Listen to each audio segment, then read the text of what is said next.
안녕하세요. 파산관제인 홍인필 변호사입니다. 오늘은 개인 파산관제 조사 및 환가사례 연구 10-1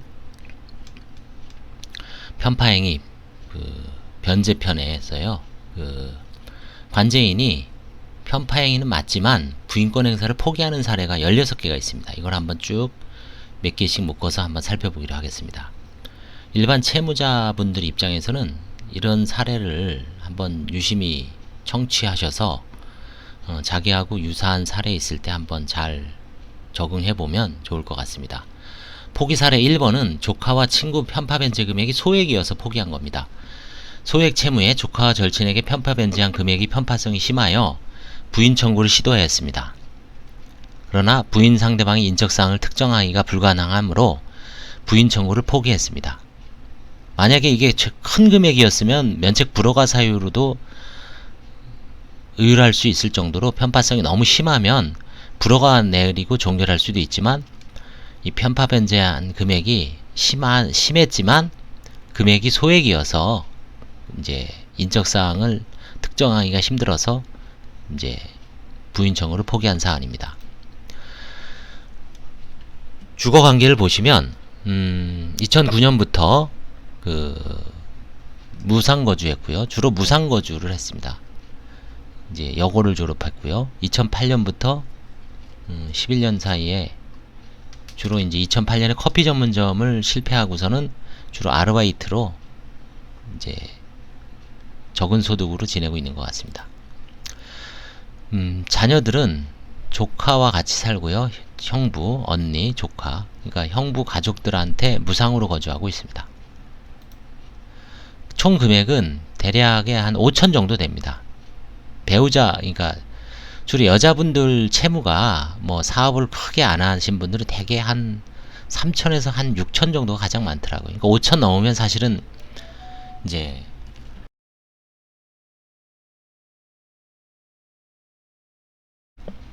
5천 넘으면 제가 한번 말씀드렸지만 아마 한계가 오는 것 같아요. 돌려막기라는 게. 이제 채무자의 현재 재산은 없고요. 그래서 생략했습니다. 5년 채무자 명의 재산은 요 빌라가 있었습니다. 요거는 이제 2006년 4월 20일 날 매각을 해서 채무 변제했고요. 2008년도에 레미안 아파트를 이때도 아마 2008년도에 손해보고 매도했다는, 아마 이게 맞는 것 같습니다. 이 당시 아마 부동산이 뭐 그렇게 크게 어느 정도 이제 안정화될 시기가 아닌가 싶었습니다. 파탄 시기 원인, 채무자는 자신이 운영하던 커피 전문점의 사업 실패로 인해 부채가 발생하자 이를 변제하지 못하여 파산 신청에 이르게 됐습니다. 채무자는 파산 신청 이전에 자신 소유의 부동산이 있었죠. 매각 대금은 채무, 그러니까 수익용 보증금이 및 신용재단을 변제하는 데 사용되었으며, 그 다음에 이제 이 제1구역 주택 재개발조합, 요거는 저거죠. 재개발 아파트는 박 모 씨로부터 매수하자마자 잔금을 납부할 여력이 없어 다시 이제 다른 사람에게 매도하였던 바 당시 세금 등으로 인해 채무자는 동부동산의 매수 및 매도 당시 남은 이익은 없었고 오히려 손실만 얻은 사실이 있습니다. 이건 아마 객관적인 증거에 비추어서 사실로 판단됐습니다. 한편 채무자는 대출 등으로 커피 전문점을 창업하였으나 2009년쯤에요. 동사업의 실패로 사업 청산 시인 2010년 7월 달에 임대인으로부터 이제 반환받죠. 그 보증금을 조카 연모 씨에게 400만원을, 그 다음에 8월 13일에는 이모 씨에게 금 800만원을 변제한 사실이 있어요.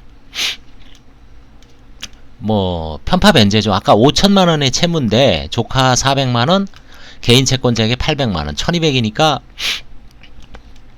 전체 채무액에서 차지하는 비중이 한 4분의 1 정도 되죠. 한 뭐 편파성이 있다라고 보여지죠.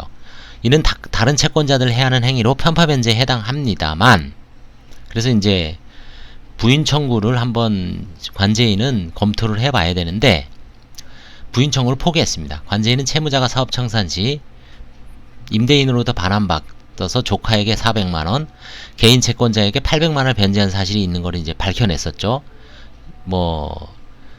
근데 부인 청구를 제기하기로 하고 상대방을 특정하기 위해 사실조회 신청을 제출한 사실이 있습니다. 조카 연모 씨하고 이모 씨에게.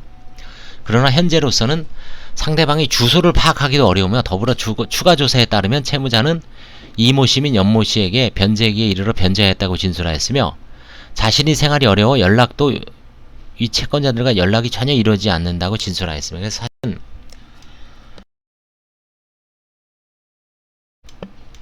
채무자 말을 고지고대로 믿고서 과연 면책을 해주는 게 타당한가라는 의문도 있을 수 있습니다만 여러가지 어떤 조사의 전 취지를 봤을 때 크게 실익이 없는 것 같아서 조카에게 아마 소송에서 이겨도 크게 실효성이 있을 것 같지가 않아요. 그 판결 자체가. 그래서 이럴 땐 과감하게 포기하는 게 맞습니다. 그리고 이제 면책 내지 재량 면책으로 가야죠.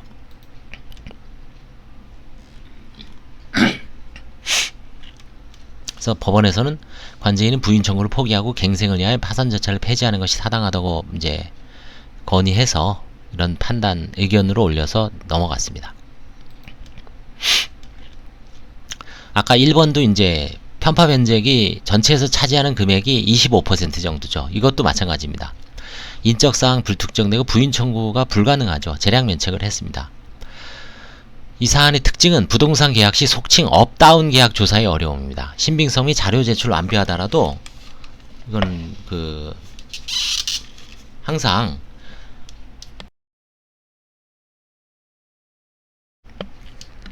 허위 가능성이 상존하죠.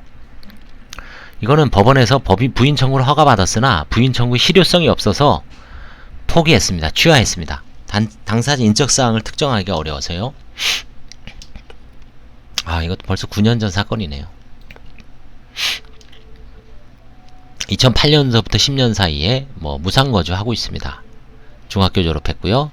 이제 계속 무직으로 있습니다. 사업 실패한 이후에는. 배우자가 계시고요. 자녀들은 다 30살, 29살 넘었습니다. 이것도 주부죠. 이분도 6명에 3,900, 4,000 정도 되죠. 이것도 이제 한계선에 왔을 거예요. 그래서 5년 이미 현재 재산은 없고요. 과거 5년 처분한 재산을 보니까 부동산이 2009년에 4억 5천에 처분했고요. 102호는 1억에 이제 변제를 했죠. 그 다음에 이제 자녀의 임차보증금 2천만원에 불과하고요. 부동산 매각대금에서 이제 증여를 했어도 이건 면제재산 범위이기 때문에 넘어가죠. 2003년 남편의 사업 실패 조사한 결과 실제로 2008년 카드 사용 누적으로 채무가 급증했고요. 2003년에서 2007년에 오히려 투자 목적 부동산을 2채나 보유하고 있었죠.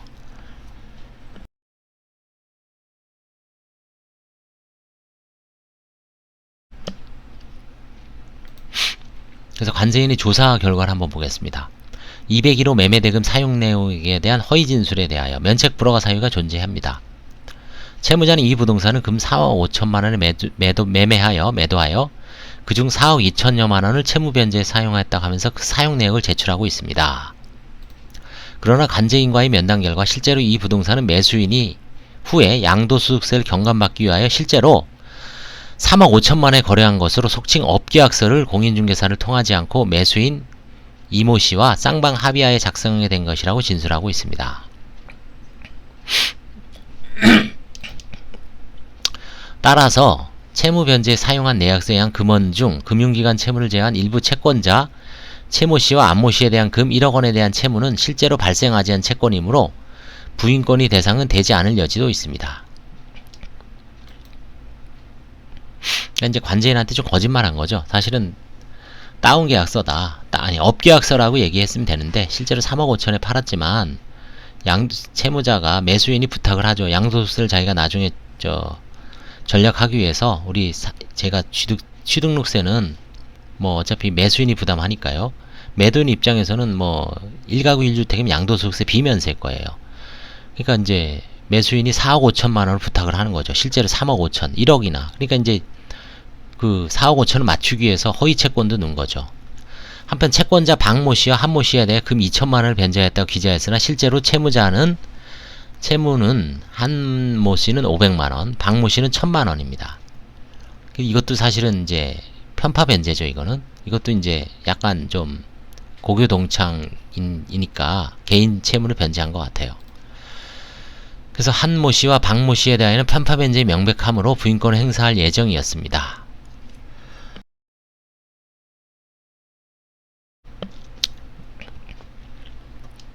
그렇지만 채권자 최모 씨와 안모 씨에 대한 변제 합계약 1억 원은 실제로 채무를 변제한 것이 아니고 거래 금액을 높이기 위하여 가장한 거래이므로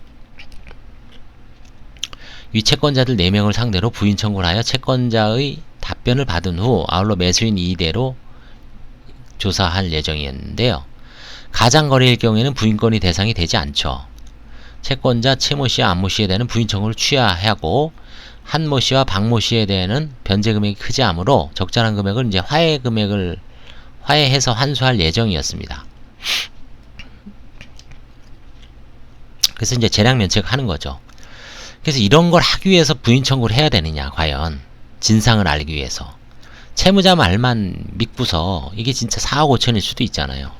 그렇죠? 이게 참 어려운 거죠, 이런 경우에. 그 다음에 이제 채무자의 배기호. 채무자는 파산 신청 시 작성 시 지급불능 1년 전에 처분한 재산에 해당되지 않아 진술을 하지 않은 것이라고 진술을 했습니다. 그래서 이제 허위 누락 기재는 아닌 것으로 보였습니다. 본인 착오에 의해서 2013년경 이 부동산은 현금 2,600만원과 기존 전세입자의 보증금을 인수하여 합계금 6천만원에 구입하였다고 이제 진술하고 있습니다. 그 다음에 이제 2007년도에 1억 200만원에 이제 매도하면서 전세금을 변제해야 되죠. 3,600만원. 그 다음에 근저당 채무를 변제하여 당시 4, 5천만원 정도를 이제 보유한 건 맞죠. 시세 차익은 올렸습니다.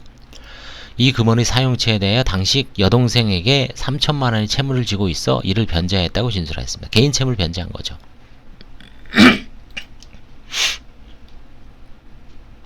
채무자의 채권자 목록에 기재된 채무가 대부분 카드 사용 누적으로 인한 채무로서 2008년 10월 이후 이제 발생한 것으로 보아 이 여동생한테 한 거는 편파 변제는 아닌 것으로 보입니다. 그 당시에는 이미 정상적인 변제라고 볼 수가 있죠. 그래서 넘어갔습니다. 사례 3. 이거는 변제의 상당성. 부인권 청구 조각 사유라 그랬죠. 변제가 사회적 상당성을 갖고 예를 들어서 임금을 준 경우, 자기보다 열악한 지위에 있는 사람한테 변제한 경우, 생활비로 사용한 경우, 여러 가지가 있겠죠. 보겠습니다. 전 배우자 재산이 임차보증금 2,500만원 있습니다. 배우자 매각대금으로 사용한 거고요. 이건 주거 이력 같은 거 다 생략하고 핵심적인 것만 한번 보겠습니다. 채무자는 전업주부로서 배우자가 운영하던 디자인이 사업 부진으로 인해 2005년부터 어려움을 겪던 중 신제품 개발 실패 여파로 배우자의 채무가 급증했다라고 이제 얘기해서 결국 파산이 일어났습니다.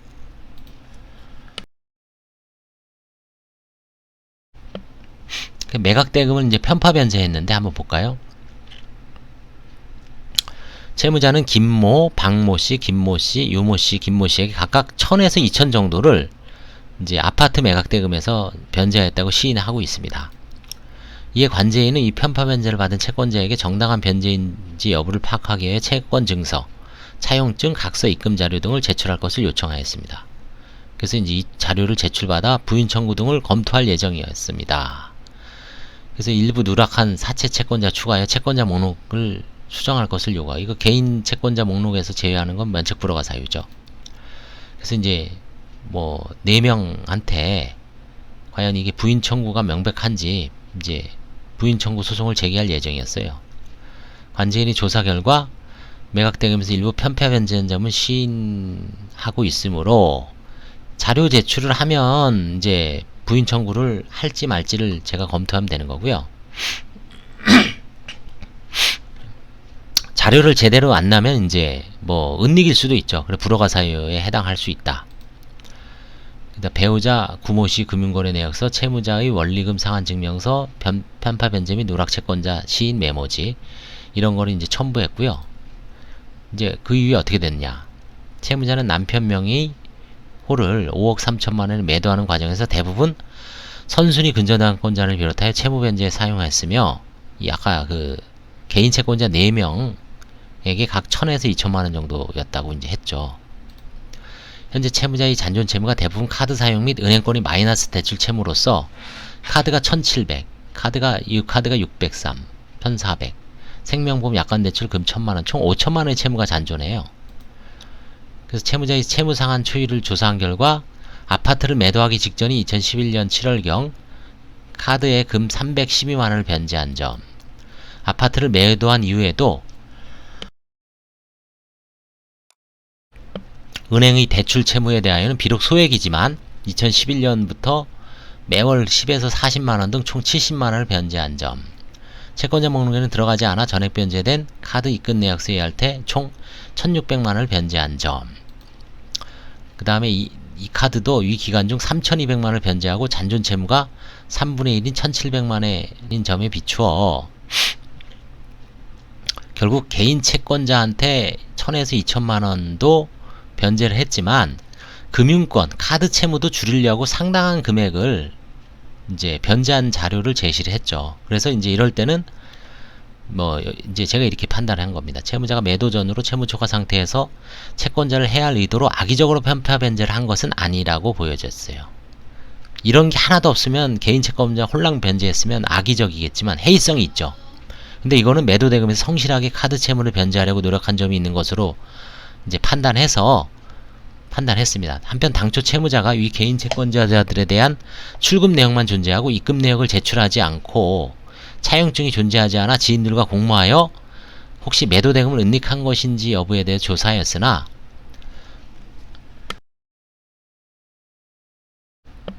결국 이제 과거 통장을 낸 겁니다.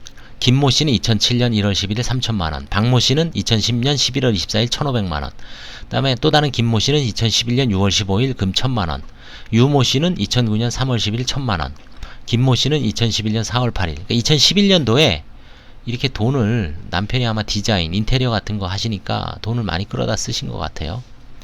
채무자 명의 통장으로 입금받은 자료가 존재하므로 허위 채무는 아니죠. 그렇죠? 그래서 뭐 편파 변제라는 걸 완벽하게 수평으로 맞출 수는 없습니다. 다만 그게 이제 정도가 심하느냐 아니냐에 따라서 이제 판단하는 거죠. 가장 쉽게 편파성을 판정할 수 있는 건 일종의 비율법이죠. 수학적으로. 아까 처음에 요 전 사례에서 총 채무가 5천인데 개인 채무자를 1200만원, 그러니까 25%죠. 4분의 1 정도 되니까요. 그 다음에 이런 경우도 아마 엄밀하게 비율적으로 나타나면은 이 지금 개인 채권자들한테는 한 1억 정도 갚았고요. 그 다음에 카드 채무는 한 4천? 4, 5천 정도 갚은 거예요. 그럼 이제 비율이 얼마? 2대1이죠. 그쵸? 50%. 이런 식으로 해서, 50%가 안 되지. 20%, 25%. 이런 식으로 비교를 해서 전체적으로 이제 그 비율을 따졌을 때 편파성이 심한 경우는 완전히 좀 심하게 기울어진 경우는 부인 청구를 해서 좀 바로 잡는 거고, 이걸 100% 아주 정확하게 저울 재듯이 할 수는 없습니다. 대략적인 어떤 것만 반영을 하는 거죠.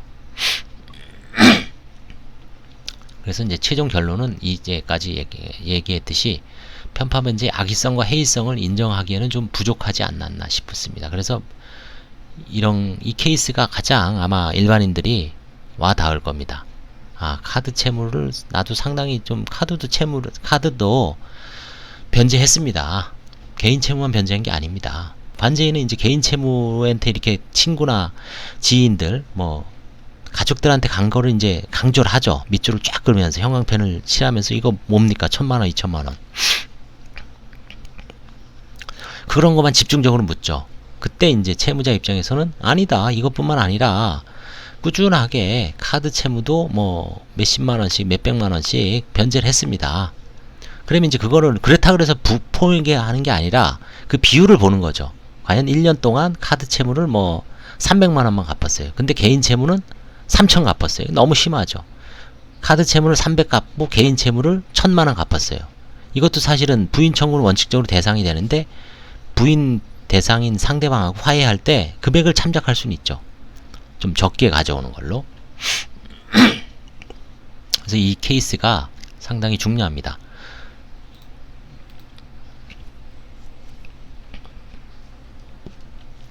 그래서 오늘은 그 부인권 행사를 편파 행위에서 변제 행위가 상당해서 부인 청구를 포기한 사례, 일단 오늘 3개를 한번 봤습니다. 다음 총 한 16개인데요. 꾸준히 한번 보겠습니다. 되게 중요한 사안이기 때문에 오히려 편파 행위보다 일반 채무자 입장에서는 부인권 행사를 포기한 거를 제가 썸네일이나 이런 데다가 잘 표시해 놓을 테니까 한번 눈여겨서 시청해 보시기 바랍니다. 감사합니다.